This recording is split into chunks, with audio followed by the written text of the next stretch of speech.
Hello guys, welcome back to my YouTube channel. तो आज हम बात करेंगे विजय माल्या के बारे में, जो कि किंगफिशर के मालिक रह चुके हैं और एक फ्रॉडी भी हैं और जिनको हम चोर भी कह सकते हैं।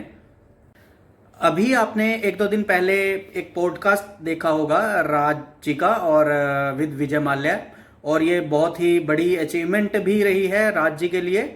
क्योंकि विजय माल्या जैसी महान हस्ती जो कि उनके साथ बैठकर उन्होंने पॉडकास्ट किया।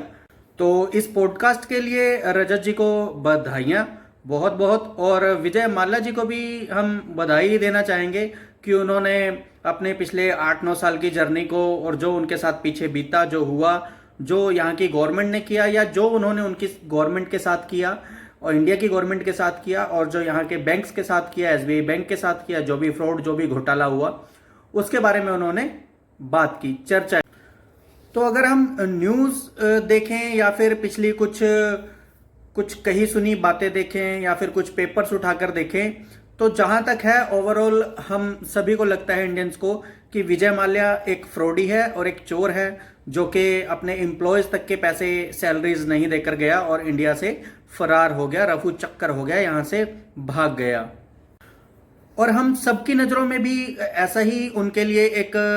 चेहरा बना हुआ है कि वो एक फ्रॉडी हैं, और हम सब लोग जानते हैं उन्होंने क्या क्या किया, कैसे कैसे किया। बहुत सारी डिटेल्स हैं उनके बारे में, बहुत सारे पेपर्स में लिखा हुआ उनके बारे में कि उन्होंने शुरू से लेके अब तक क्या किया था, क्या नहीं किया था, क्या घोटाला किया, कैसे उन्होंने बैंक से बार बार लोन लिए बिना किसी कोलेटरल के, बिना किसी चीज को रखे हुए। उनको इतना बड़ा लोन मिला एसबीआई से, इतनी बड़ी बड़ी ब्रांचेस सभी ने इकट्ठे होकर मिलकर भी उनको इतने बड़े बड़े अमाउंट का लोन दिया, 500 करोड़, 900 करोड़, और आज के टाइम में 7,000 करोड़ से प्लस का लोन उन पर खड़ा हुआ है।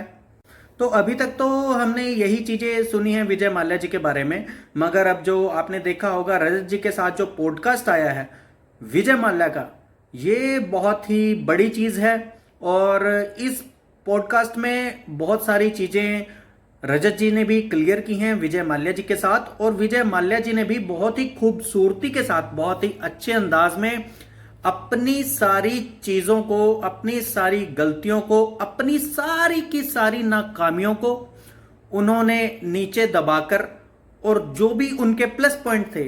यानी कि जो भी उनकी अच्छी चीजें थी, उनको उस पॉडकास्ट में किसी ना किसी तरह से एक्सप्लेन किया, जिससे कि आज शायद हमें पूरे इंडिया में कुछ लोगों को लग रहा है कि शायद माल्या जी ठीक थे, कहीं ना कहीं गवर्नमेंट या बैंक्स उनके साथ वो रिस्पॉन्स नहीं दे पाई। तो यही सब चीजें देखते हुए आज मैं इस वीडियो को लेकर आया हूं। तो आपको क्या लगता है कि विजय माल्या जी क्या सच में एक सिंपैथी देने वाले इंसान हो चुके हैं इस पॉडकास्ट के बाद, या फिर हम उनको उसी नजर से देखेंगे, एक चोर की नजर से देखेंगे, एक फ्रॉडी की नजर से देखेंगे? क्योंकि हमारे यहाँ पर तो अगर किसी को 1 लाख का लोन भी दे दिया गया है बैंक ने, और वो अगर उसकी एक किस्त भी नहीं चुका पा रहा है, तो बैंक वाले तो उसके घर पे जाकर खड़े हो जाते हैं, भाई साहब, मारने कूटने पर आ जाते हैं। मगर विजय माल्या जो कि एक बिलियनरी थे, उन्होंने इतना बड़ा पैसा लेकर बैंक का नहीं चुकाया। तो और वो आज इस पॉडकास्ट में आके बहुत सारी चीजें क्लियर कर रहे हैं। मैं आपको सारी डिटेल्स तो नहीं दे सकता कि उन्होंने क्या कहा, कैसे कहा, क्या रीजन रखे, क्या बातें करी, मगर हाँ, अगर आप उन चीजों को देखना चाहते हैं तो जरूर अरेश जी का पॉडकास्ट आप देख सकते हैं।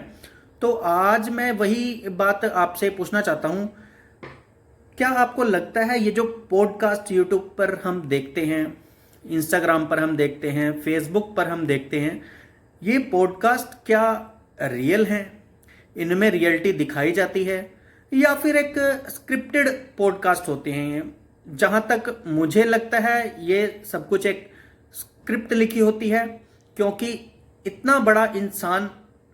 से आप रैंडम क्वेश्चन नहीं कर सकते, और अगर करोगे तो शायद वो इंसान उन रैंडम क्वेश्चंस का उस हिसाब से आंसर आपको नहीं देगा। तो वो भी उसी चीज को पब्लिक को दिखाना चाहते हैं जो चीज वो दिखाना चाहते हैं, यानी कि जो वो लोगों को चीजें दिखाना चाहते हैं अपने बारे में, वो वही क्वेश्चन भी करते हैं पॉडकास्ट में, और वही उनका उत्तर, यानी कि उनका आंसर भी वही होता है, ताकि लोगों को सब कुछ समझ में अच्छा अच्छा आए, अच्छे से आए, कुछ भी गड़बड़ ना हो। तो मैं आपसे राय लेना चाहता हूं, क्या आपको ये पॉडकास्ट रियल लगते हैं या स्क्रिप्टेड लगते हैं?